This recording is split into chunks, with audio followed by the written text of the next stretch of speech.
एक बड़ी बंजर भूमि है। गेराल्ड नाम का एक युवक हमें बताता है कि जब ये हरी भरी थी तो उसने ये भूमि नहीं देखी थी, लेकिन उनके पिता ने वर्षों पहले ये कई किसानों का घर हुआ करता था जो गेहूं उगाते थे और बारिश होती थी। हालांकि जमीन पर सूखा पड़ने के बाद एक भी पौधा विकसित नहीं हो पाया है।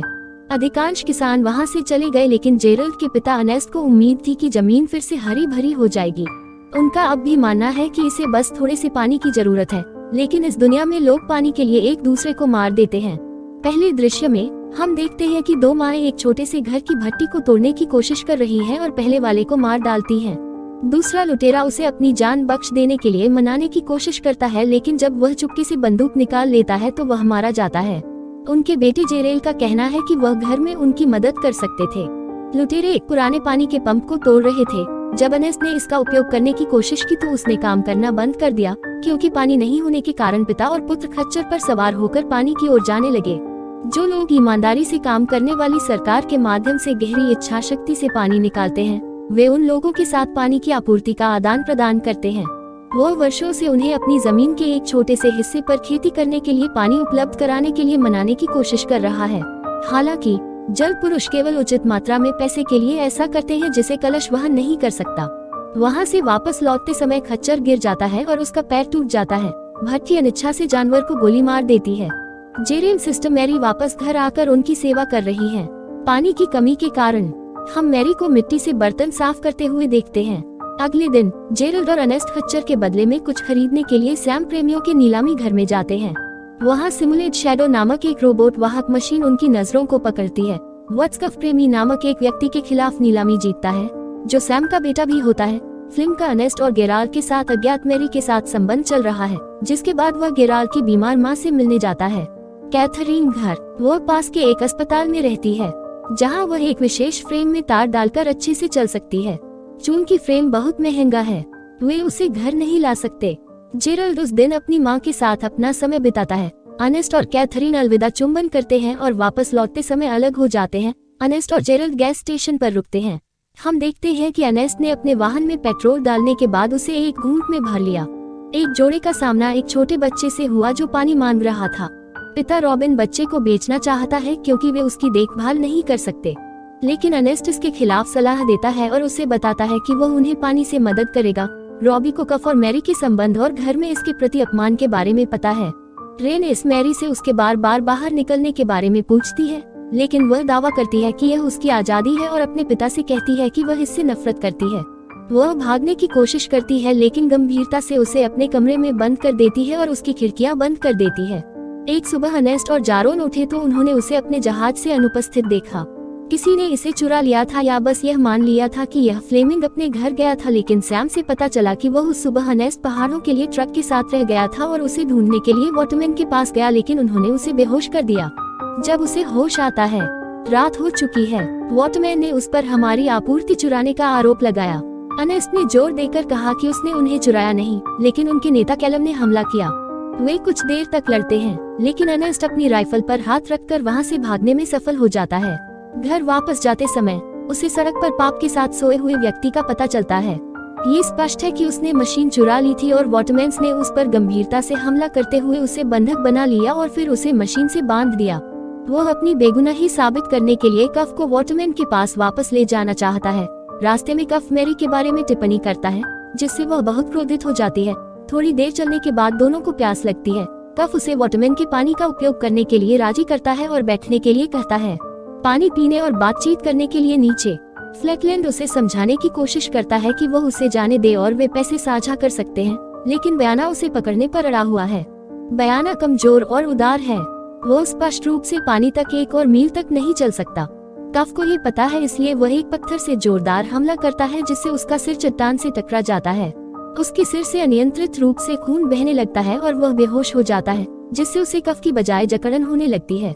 जब वह चिल्लाता है तो कफ उसके मुंह में पानी डाल देता है। बाद में हम देखते हैं कि मैरी को लेने के लिए कफ उसकी मोटरसाइकिल में उसके घर आ रहा है। वह खुशी से उसके पास भागती है। फनेस अभी भी घर नहीं गया है, इसलिए गेरालिन उसकी तलाश में निकल पड़ती है। वह रास्ते में मशीन को अकेला पाता है। जब वह वाटरमैन के पास पहुंचता है तो वे उसे अर्नेस्ट के कदम के बारे में बताते हैं। हर कोई मानता है कि यह मशीन के कारण हुआ। निम्नलिखित दृश्य में हम हर सुबह या एक कदम पर उनके अंतिम संस्कार को देखते हैं। बाद में कैथरीन और बच्चे हमारे अस्पताल के बिस्तर पर रोते हैं। जब वे बाहर आते हैं, फ्लेम उन्हें अपने ट्रक में ले जाता है। बयाना की मौत के बाद कफ अब परिवार का गुरु बन गया है। वह गेराल्ड को नीचे लाता है क्योंकि वह उसके पिता की हत्या के लिए उस पर प्रहार करता है। बाद में उसने उसे बताया कि मैरी उसके बच्चे से गर्भवती है और वह उससे प्यार करता है। जेरेल उस रिश्ते को स्वीकार करता है। उस दिन के बाद फ्लिम पानी वाले के पास जाती है और उनसे एक पर्ची में पानी भेजने के बारे में बात करती है। कैलम हंसता है और जब कफ उस पर गंभीर आरोप लगाता है तो उसका विचार रक्षात्मक हो जाता है। कफ ने उसे कैलम के नाम वाला एक चाकू भी दिखाया जो गंभीर धब्बेदार पाया गया था। आरोप लगाए जाने के डर से कैलम पानी को उनके खेत की ओर मोड़ने के लिए सहमत हो गया। जब धरती पर पानी का पहला छींटा पड़ता है तो हर कोई खुश होता है। बाई और गेहूं उगाने के लिए कफ दिन रात मेहनत करता है। कुछ महीने बाद वे पूरी तरह से विकसित हो गए और मैरी से शादी कर ली और वर्तमान में गेरालिन मैरी के साथ अपने घर में रहते हैं। एक दिन उसके पिता और सैम बैंक के कुछ लोगों के साथ उनके घर आते हैं और उसकी बीमारी के कारण जमीन लेने की धमकी देते हैं क्योंकि कर्ज कफ पर निर्भरता के लिए बहुत अधिक है, इसलिए वह मशीन अपने साथ ले जाता है और उस रात अपने दोस्त रॉबी के पास जाता है। वह रॉबी के इस बच्चे को बेचने के इरादे के बारे में जानता है, इसलिए वह रॉबी को अपने साथ आने के लिए मनाता है, सिर्फ ये देखने के लिए कि एक बच्चे की कितनी कीमत हो सकती है। हालांकि जब वे वहां पहुंचते हैं तो रॉबी को पता चलता है कि फ्लेम ने अपने बच्चे को बेचने के लिए लोगों के साथ गुप्त रूप से एक सौदा किया है, जिससे लोग बच्चे को छीनने की कोशिश करते हैं। रॉबी इसका विरोध करता है और बाद में उसे गोली मार दी जाती है। इससे डीलरों के बीच गोलीबारी होती है और पैसे लेकर फ्लाइट भाग जाती है। हालांकि मशीन प्रतीक को गोली मार दी गई और क्षतिग्रस्त कर दिया गया। यह मशीन में ऑटो मोड को सक्रिय करता है, जिसके कारण यह अपने निर्माता केल्विन के पास वापस लौट जाता है। अगले दिन कफ ने बच्चे को बेचे गए पैसे से बैंक को भुगतान किया। जेरेल ने मान लिया कि पैसा कई बेचने से आया था, इसलिए किसी को कुछ भी संदेह नहीं हुआ। निम्नलिखित दृश्य में हम देखते हैं कि एक ऐसा ही प्राणी केल्विन की ओर लौट रहा है जो सीमा पार रहता है। केल्विन सिम पर लिखे नंबर पर कॉल करता है और घर पहुंचता है। वह मशीन के वापस आने के बारे में जेरेल से बात करता है, जिससे जेरेमी को झटका लगता है क्योंकि फ्लेम ने उसे बताया था कि उसने इसे रॉबी जेरेल मास्क को बेच दिया है। फ्लेम और रॉबी ने सिम्स के हिस्से बेचे थे और यह किसी तरह मालिक को मिल गया है, लेकिन फ्लेम इस सवाल से उस पर नाराज हो जाता है और उसे खारिज कर देता है। वह उन्हें बताता है कि वह उस शाम अपनी माँ से मिलने जा रहा है, लेकिन इसके बजाय वह सिम के निर्माता केल्विन से मिलने के लिए सीमा पार करने की योजना बनाता है। बाद में वह सीमा पर पहुंचता है। गार्ड उसे रोकता है क्योंकि वह बहुत छोटा है। पार करने के लिए एना नाम की एक लड़की उसे बुलाती है और उससे कहती है कि वह एक रास्ता जानती है जिससे वह दूसरी तरफ जा सकता है। पैसे के बदले में वह उसे मुर्गियों के साथ एक वाहन में रखती है और उसे भेज देती है। वे दूसरी तरफ फिर मिलते हैं और जेरेल को अलग करते हैं और केल्विन से मिलने जाते हैं। वहाँ केल्विन ने उसे मशीन के सभी कार्य दिखाए। वह ये भी दिखाता है कि मशीन की आंखें कैमरे हैं जो पुनर्वनीकरण के लिए ढलान को पकड़ने के लिए बनाई गई थी। कैमरे ने वह सब कैद कर लिया है जो मशीन ने देखा है। गेराल्ड रिकॉर्डिंग चलाता है और अर्नेस्ट के साथ अपना समय देखता है।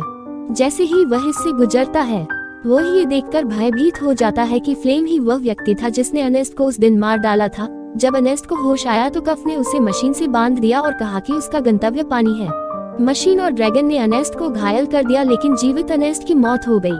वीडियो के अंत तक जेराल्ड के आंसू शाम को बहते हैं। वह घर लौट आता है लेकिन किसी भी बात पर कफ का सामना नहीं करता। एक दिन फ्लेमिंग जेराल्ड बियर का शिकार कर रहे होते हैं, जिसके बाद जेरेल नाश्ते के समय भविष्य के लिए राइफल को अपने बिस्तर के नीचे छिपाकर अपने पास रख लेते हैं। गेराल्ड रॉबी को बुलाने के बारे में कफ को बताता है। फ्लेमिंग आश्चर्यचकित हो गया और जेराल्ड पर अंधा होने का आरोप लगाया क्योंकि वह जानता था कि रॉबी पहले ही मर चुका है। बाद में कफ को जेराल्ड द्वारा लिखा गया एक पत्र मिलता है। पत्र लूट रहा है और कफ को उसी स्थान पर रॉबी से मिलने के लिए कहता है।